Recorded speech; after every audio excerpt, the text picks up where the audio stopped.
El sistema nervioso periférico. Pensemos en él como la increíblemente vasta red de comunicación que conecta nuestro sistema nervioso central con cada rincón del cuerpo. Es, en esencia, el sistema que nos permite sentir el mundo y, por supuesto, actuar en él.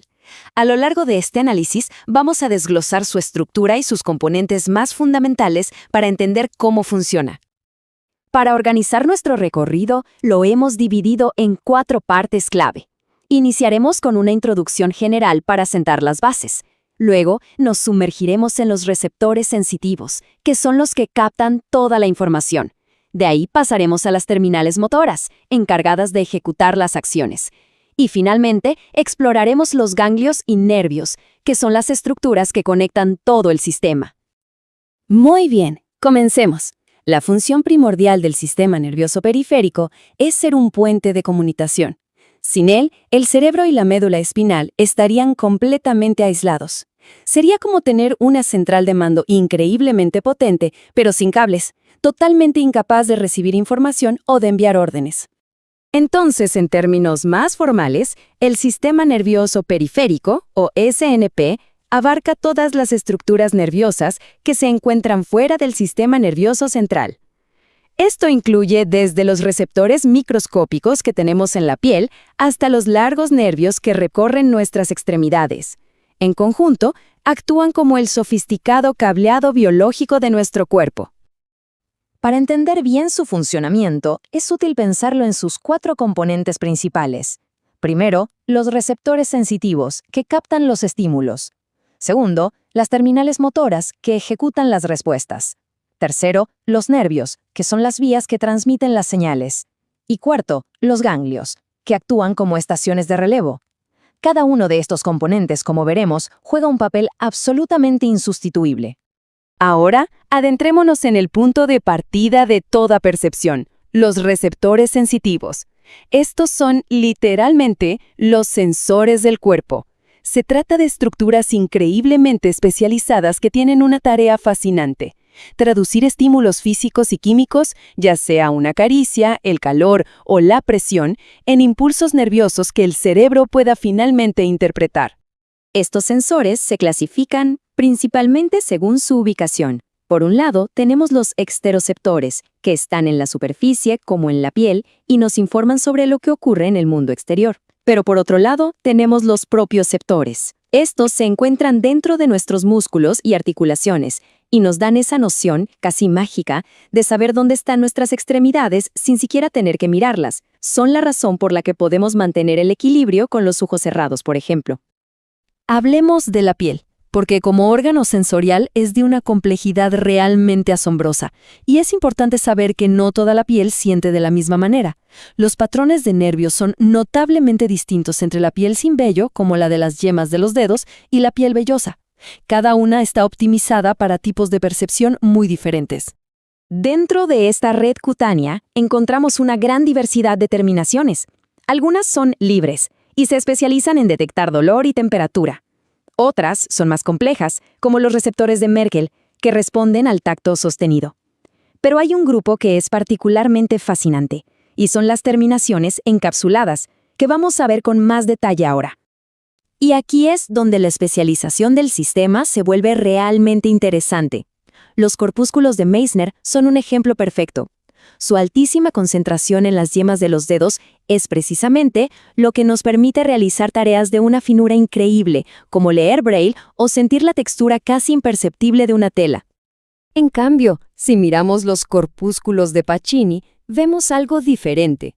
Son mucho más grandes y se encuentran a mayor profundidad en la piel. Su estructura, que a menudo se asemeja a una cebolla por sus múltiples capas celulares envolviendo un axón, los hace extremadamente sensibles a la presión y, sobre todo, a las vibraciones. Pensemos en las que se sienten al usar una herramienta eléctrica, por ejemplo. Luego tenemos los corpúsculos de Ruffini. Estos, por su parte, responden al estiramiento sostenido de la piel. Son fundamentales para que podamos percibir la forma de los objetos que agarramos y, algo que es crucial, para ajustar la fuerza y evitar que se nos resbalen de las manos.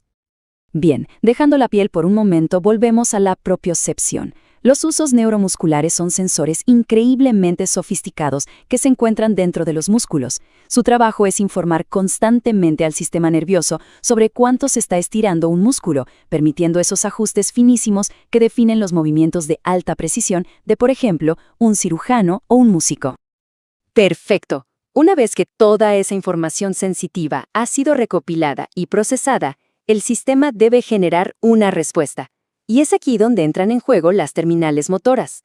Ellas son los efectores, las que traducen las órdenes neurales en acción física, en movimiento. El punto crítico de esta transmisión de órdenes es la placa motora, también conocida como la unión neuromuscular.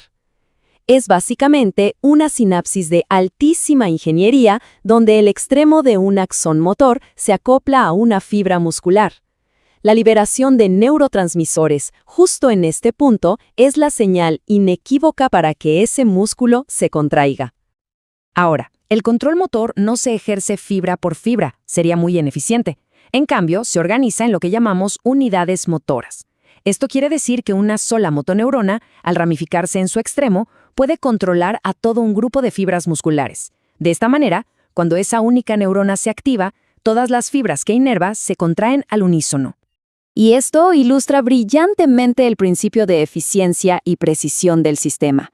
El tamaño de estas unidades motoras varía enormemente. Por ejemplo, en los músculos que requieren un control exquisito, como los de la mano, una neurona podría controlar apenas 10 fibras, pero en músculos grandes y potentes, como los de la pierna, una sola neurona puede llegar a activar cientos de ellas. Y con esto llegamos finalmente a la infraestructura que une todo el sistema. Los ganglios y los nervios son, por así decirlo, los centros de relevo y las grandes autopistas de información que garantizan que los datos sensitivos lleguen a su destino y que las órdenes motoras alcancen a sus efectores. En los ganglios sensitivos nos encontramos con un tipo de neurona muy particular, la neurona pseudounipolar.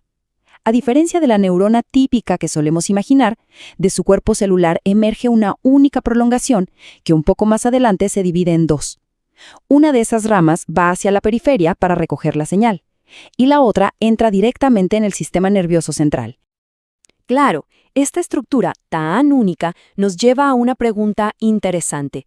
Si el impulso nervioso no pasa por el cuerpo celular, que es el centro de control de la neurona, ¿cómo es que la información viaja de manera eficiente? Bueno, la respuesta está en un diseño de una elegancia y eficiencia asombrosas.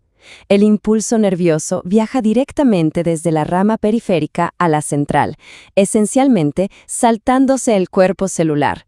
Este atajo asegura una transmisión de la información sensitiva hacia la médula espinal con la máxima velocidad posible, sin demoras de procesamiento en el ganglio.